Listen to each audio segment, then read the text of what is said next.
Incroyable cette histoire, mais elle correspond bien à l'époque. Donc, le projet américain, il y a un projet qui est en place là, actuellement, qui travaille, c'est d'intégrer dans la nation américaine le Canada. Une démission de Trudeau qui a eu lieu là, il y a une semaine. Pourquoi il a démissionné, bon, pas notre sujet. Et du Groenland, qui appartient au Danemark. Je pense que le Danemark, on peut regarder son attitude de la dernière année. À mon avis, ils n'ont pas eu le choix vraiment de choisir un camp, ils n'ont pas choisi le bon. Et je crois que. Et aussi le contrôle de Panama. Voilà. Si on regarde bien, l'Amérique que veut mettre en place Trump, c'est une Amérique. D'ailleurs, le golfe du Mexique, il ne veut plus l'appeler le golfe du Mexique, mais ça s'appellera le golfe de l'Amérique. On est vraiment en train de parler d'autre chose. Et je pense que c'est sous cette forme-là qu'ils vont retirer, en fin de compte, toute leur puissance militaire répartie à travers le monde, pour venir. Alors, il a dit qu'il mettrait tout ça en place de façon économique. Mais bon, quand on voit le taux d'échange entre le Canada et les États-Unis, c'est clair que si les États-Unis émettent 30 ou 40% de taxes, le Canada, il s'écroule en 24 heures. Pas les moyens. Totalement. D'ailleurs, quand on vit ici au Québec, au Canada, donc au Canada, mais je ne peux pas être québécois, je suis quand même au Canada. La façon de vivre ici, c'est une façon de vivre américaine. L'accès au crédit très important. Et donc on voit beaucoup de choses neuves, mais beaucoup de crédits. Les engagements financiers sont lourds. Sans parler de la spécialité de Trudeau, c'était d'embaucher énormément chez les immigrés, hautement qualifiés, les embaucher comme hauts fonctionnaires, c'est-à-dire en faire du slibouille que personne ne comprend sauf lui, et puis quelques-uns, et qui avaient pour mission, en fin de compte, de faire une horde de protection, quoi. C'est clair. Bon, tout ça, ça s'est écroulé. Lui, il dégage, mais pas que lui. Macron, il va dégager aussi, c'est clair. Il est tout seul, il est isolé, là. Il va faire un peu le nerveux, il va essayer de tenir jusqu'au mois de juillet, mais il ne tiendra pas. Il va partir là. Donc, si on regarde la carte du monde, qu'est-ce qu'on voit à faire du coup? Là, on voit qu'il y a la Russie qui est le pays le plus grand du monde en termes de taille et de longueur. Le deuxième, c'était le Canada. Alors, je ne connais pas exactement les surfaces des États-Unis, mais États-Unis, Canada, Groenland, à mon avis, ça doit faire, en termes de taille, un pays aussi grand en surface que les États-Unis ou la Chine. C'est-à-dire que la Russie ou la Chine. C'est-à-dire qu'à travers cette manœuvre, qui peut s'imposer commercialement, on est en période de guerre, sortir l'Ukraine de cette situation, il est bien possible qu'on demande aux Russes d'aller regarder ailleurs lorsque les Américains s'occupent du Groenland, j'en sais rien moi. Mais on voit bien qu'il y a... C'est quand même assez extraordinaire. C'est un truc... Alors, se trouver américain, quoi. Mais quand tu es ici... Heureusement, nous ici, on a la langue, le français, qui nous permet de pouvoir garder... Mais malgré tout, on vit quand même comme des Américains. Les gens qui vivent dans le bayou, dans le sud des États-Unis, en Floride, je crois, là, ils parlent le français depuis tout le temps, et ils sont américains, et ils parlent français. Donc c'est pas non plus impossible. Par contre, gouverner en français, ça c'est certain que c'est bien probable qu'il va y avoir de la bagarre.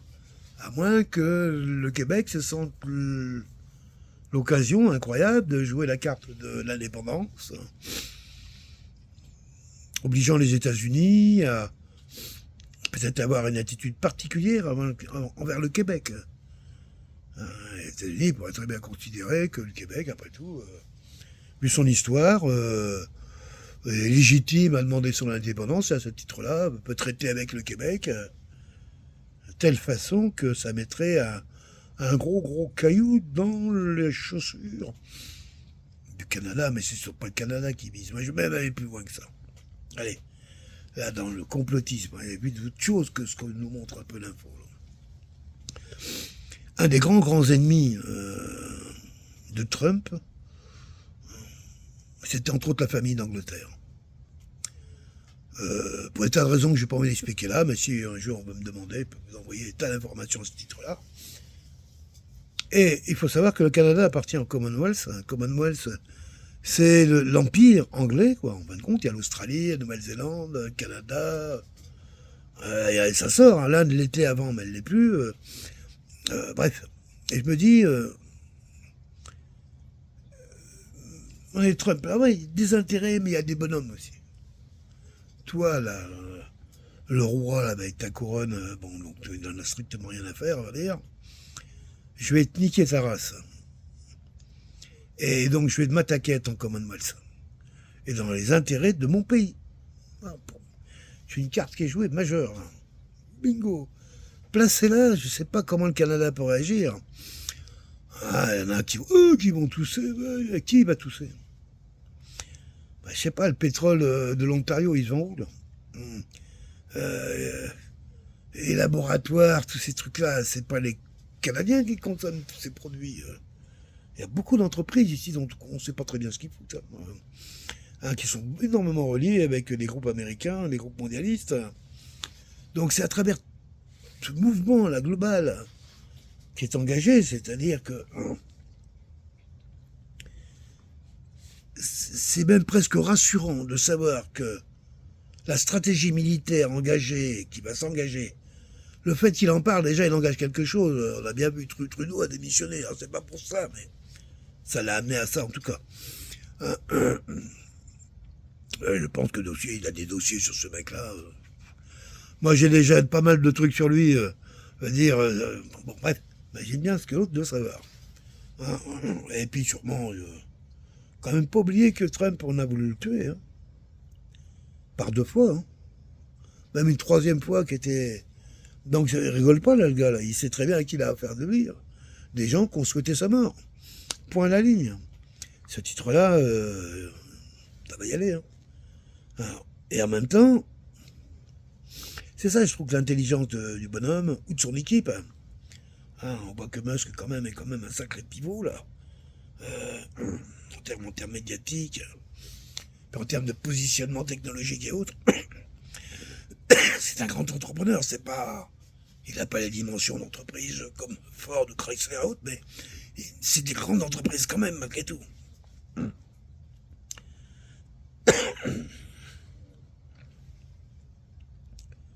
Si on regarde le monde là, qui est en train de se réorganiser, et si on est au courant un peu de ce qui s'est passé avant, c'est-à-dire les équipes qui sont opposées à Trump, qui étaient-ils et qui les gouvernait, dans quel but?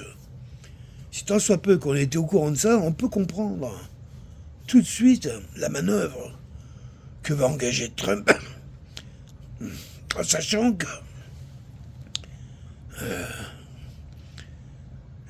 il peut aller loin, mais il y a des bordures sur lesquelles il n'a pas encore tout à fait à la main.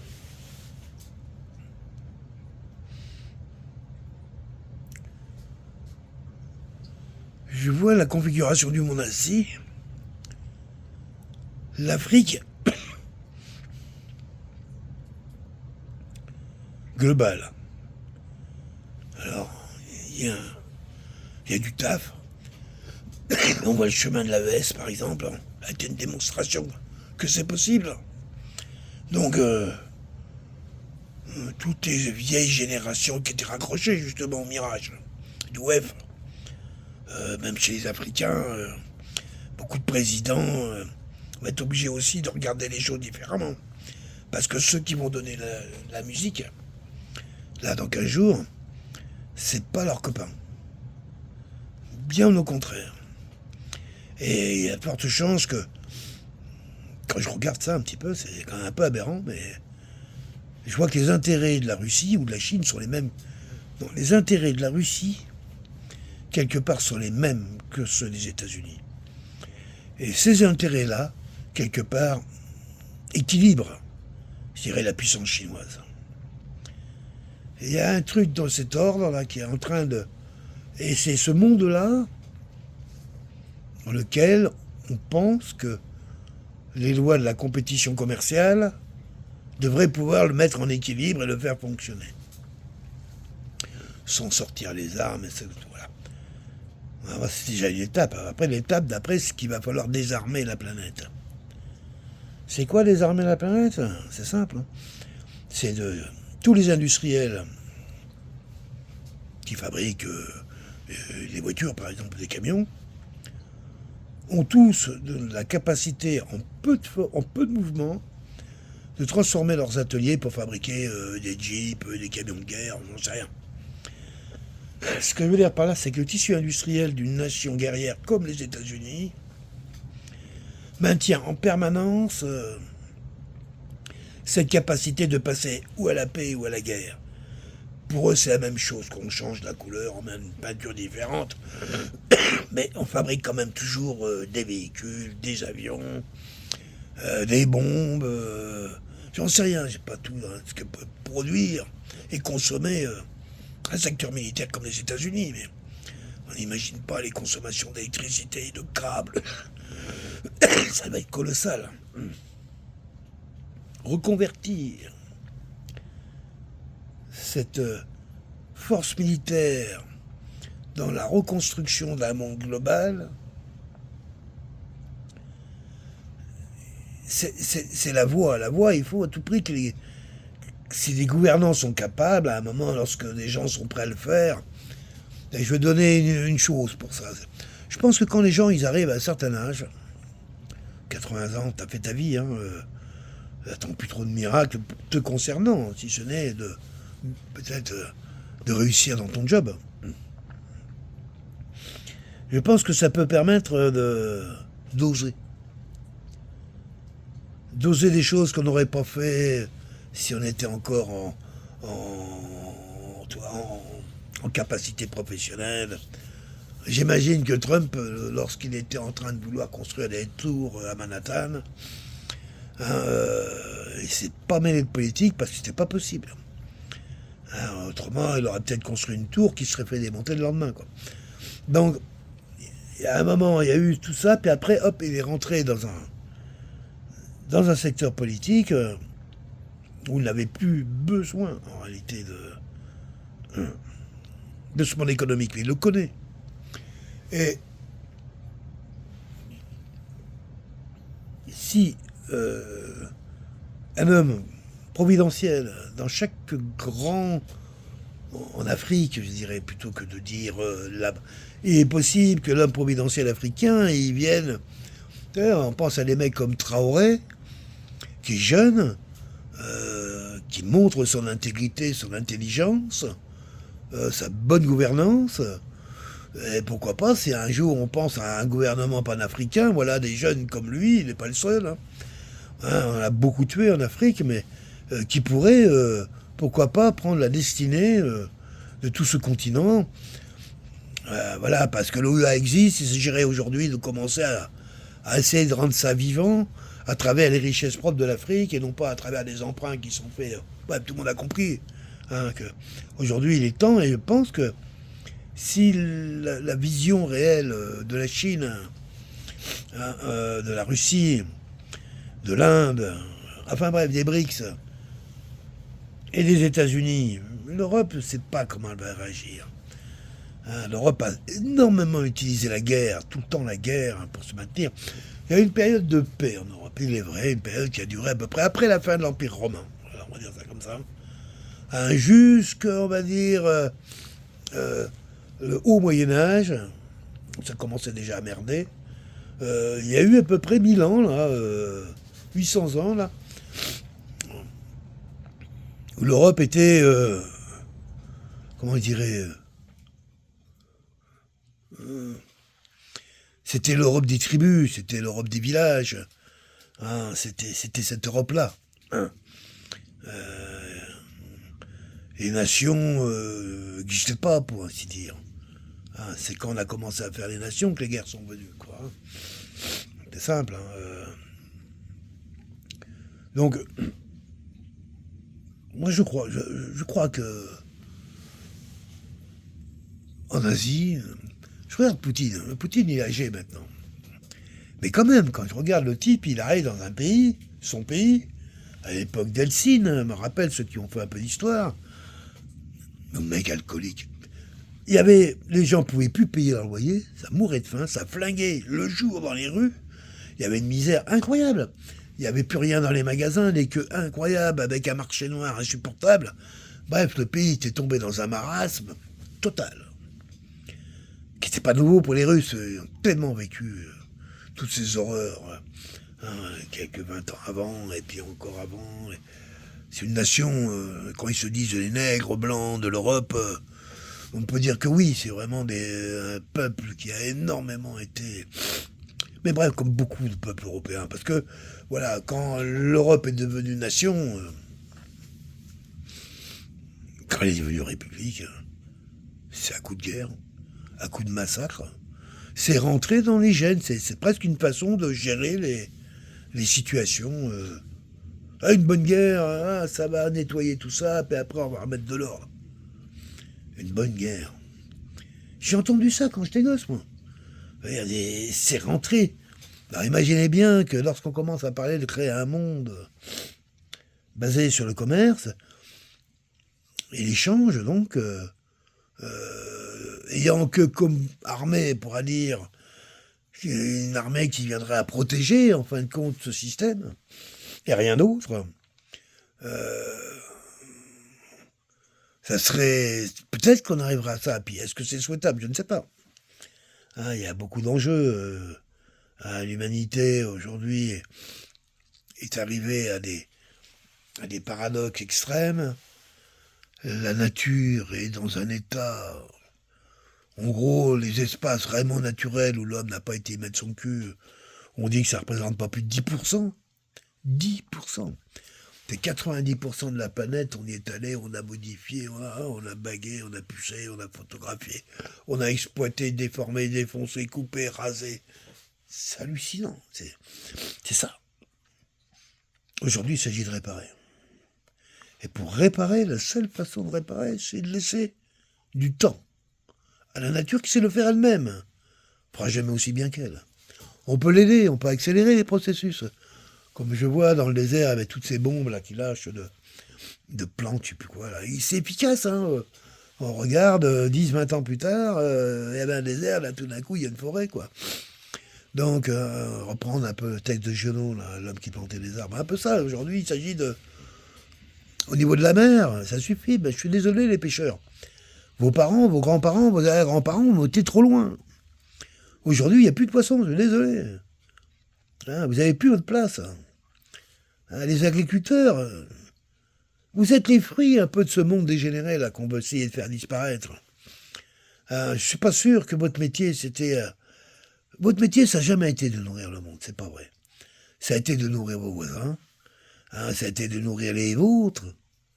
Dans un pays comme la France, où à l'époque, 95% des gens étaient de la campagne, il y a celui-là qui faisait élever les vaches, et puis il y a l'autre qui était le boucher qui faisait les beefsteaks. L'autre qui faisait le pain, et encore, souvent, à la campagne, on faisait notre propre pain. On faisait aussi notre propre viande. Donc on s'aperçoit que même dans le métier vraiment de paysan, c'est l'entraide qui crée les situations. C'est par l'entraide et la solidarité qu'on arrive à développer des choses, etc. Mais dans l'intime, non, parce que les compétences sont là. Comme je dis toujours, un paysan, quelqu'un qui sait bâtir une maison, un hangar, une cave, faire du vin, élever des animaux, faire un potager, faire du pain, de la farine, faire un moulin, élever des bœufs, tirer des charrettes, élever des chevaux, exploiter des montagnes. C'est grand savoir extraordinaire que au fur et à mesure des siècles, le paysan seul en avait la connaissance, mais n'avait pas la capacité de le faire, Parce que cette connaissance ne s'exprimait que si on le faisait ensemble. Et c'était ça la force des anciens. C'est rien n'était appris pour soi. Soit tu l'apprenais par les valeurs souvent chrétiennes, à être en harmonie avec ceux qui t'entouraient. Et ta mission, c'était dans cette harmonie du groupe, avec le groupe, que tu sois dans sa tête ou dans son service, peu importe, tout le monde le sert, de œuvrer pour tous. Les cathédrales, au départ, quand elles ont été faites, elles n'ont pas été faites pour les évêques. Dans les cathédrales, il y avait des commerces, il y avait des stands, il y avait des échoppes. C'était coloré à n'en plus finir. C'était carrément un village sous cloche. C'était ça, les cathédrales. Ça n'a rien à voir avec ces cercueils, là, où il n'y a plus rien, les murs gris, froids et fades. Hein, on gèle dans les cathédrales. Qu'est-ce qu'il y a envie d'aller là-dedans? Ah, la rosace, mais tu regardes autour, les murs, il n'y a rien, quoi. Je veux dire, à moins de tomber à la bonne heure, et au moment du solstice, et là, tu peux avoir quelque chose d'assez extraordinaire. Bah, du temps, il n'y a rien dans les cathédrales, rien. S'il y a un mec qui joue des fois de l'harmonium, ou de, comment il s'appelle, du grand truc, là. À Tours, il y a une école, juste à côté, le conservatoire. Quand ils viennent passer les examens, moi, il m'arrive 2 fois d'être... c'est quand même dur, hein, quand l'instrument résiste. La cathédrale, par malice, il l'amplifie. Oui, comme je dis, parce que je suis bien loin de mon sujet, là, c'est certain. Est-ce que nous, en Europe, est-ce que l'Europe, c'est une entité? Oui, c'en est une. Mais avec la Russie. Ça ne peut pas être autrement. Continentalement, je veux dire, on est sur le même continent. Je veux dire, Paris-Moscou, c'est 1 heure d'avion, 3 heures de bagnole. Ben oui, Paris-Barcelone, c'est autrement plus loin que Paris-Moscou. Bien sûr que l'Europe a du sens que si l'Europe réintègre la Russie ou que la Russie est dans la manière dont la Russie le veut. Ok, chat échaudé, train l'eau froide, donc c'est clair et net que Européens, oui, mais chez nous. Et j'ai bien peur que tout ce qui a été engagé sous le gouvernement Biden fasse que les Européens en faillite. Il a fallu bien une génération avant de retrouver une dynamique. Et donc, en attendant, c'est le pillage. Comme l'Europe a pillé avant, sûrement. Ouais. C'est le pillage, c'est l'alaï, c'est le tampon qui va permettre, disons, aux grands d'écarter les bras, de prendre leur place, et puis les Européens, je ne parle pas de la France, elle continuera son histoire, mais autrement, sûrement. Ouais. Parce que je pense que petit pays, la France a un rôle à jouer. Oui, beaucoup. Mais pas maintenant, pas maintenant. Ça reviendra, j'en suis sûr. Donc voilà, comme je vous disais, bon voilà, trouver leur représentant européen, ça viendra sûrement, qui pourrait... et puis pareil en Chine, enfin voilà. Et que ces gens soient capables de pouvoir opter pour la paix, non pas la paix dans le genre on n'allume plus les mèches. Non, non, on fabrique plus de mèches. On fabrique plus de canons. On fabrique plus de moules qui fabriquent des canons. On démilitarise tout le secteur industriel, sans limite, que d'argent économisé.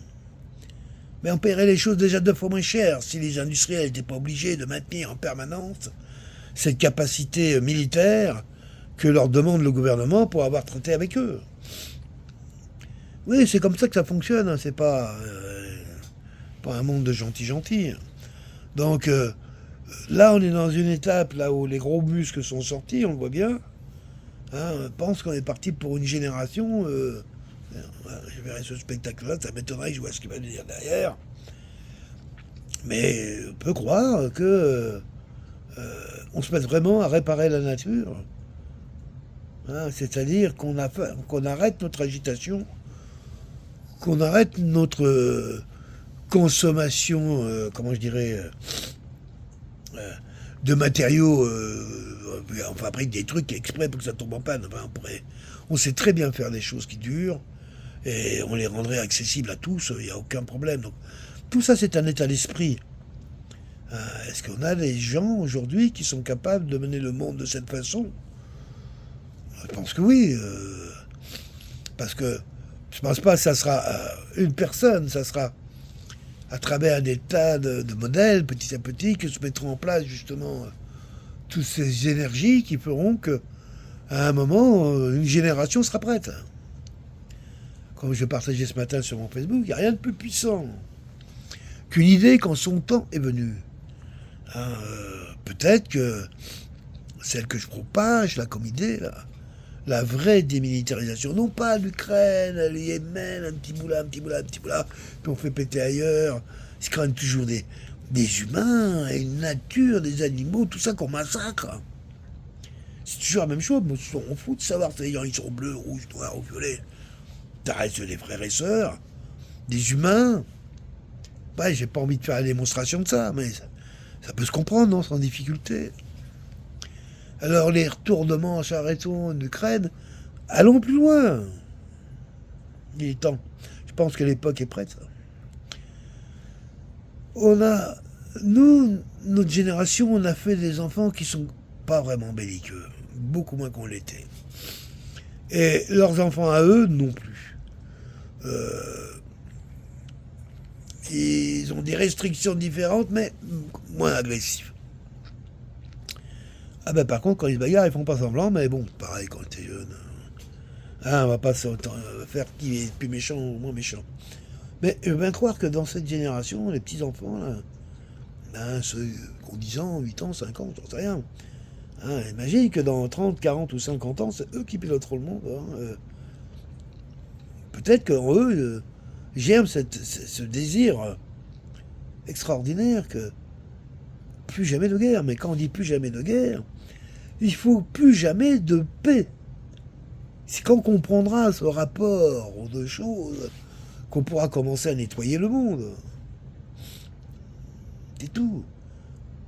Il faut démilitariser l'industrie civile, que ce soit les avions, que ce soit les véhicules, que ce soit les trucs électriques, automatiquement les coûts deviendront beaucoup moindres, parce que moins de charges. C'est évident. Regardez, à la fin de la dernière guerre mondiale, les deux pays, vraiment les deux grandes nations qui ont été vaincues, c'est l'Allemagne et le Japon. Et quelles étaient les nations les plus riches après les États-Unis? L'Allemagne et le Japon. Ou le Japon et l'Allemagne. Donc on voit que le fait d'avoir démilitarisé un pays militaire a pu déplacer son économie entièrement dans l'industrie. Pour l'Allemagne, comme pour le Japon d'ailleurs, tous les deux ont choisi à peu près des secteurs identiques. Beaucoup d'Allemagne dans la motorisation, mais les Japonais aussi avec leur industrie automobile et autres. Enfin, bref.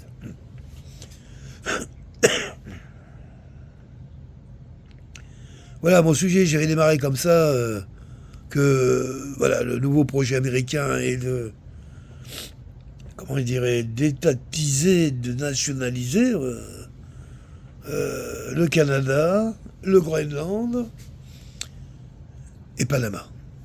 Le canal, alors, le canal ou le gouvernement, c'est la même chose, on ne voit pas la différence, donc ça va être que je pense que les États-Unis vont devenir propriétaires du canal de Panama. Donc, leur but à eux, c'est simple, c'est de contrôler l'Atlantique. Complet. Et, donc, on voit les forces qui sont en place et, bon, quelque part, pour moi, elles me disent que ça a du sens. C'est une mondialisation qui ressemble à des projets qui ont eu lieu il y a longtemps déjà, à celle des 5 continents, politiques bien sûr, et avec un gouvernement mondial qui chapeaute tout ça. On n'est pas sorti de l'auberge quand même. On parle tout le monde, mais quand même, il y en a qui veulent quand même être le maître du maître. On verra bien. Allez, bientôt américain, va savoir.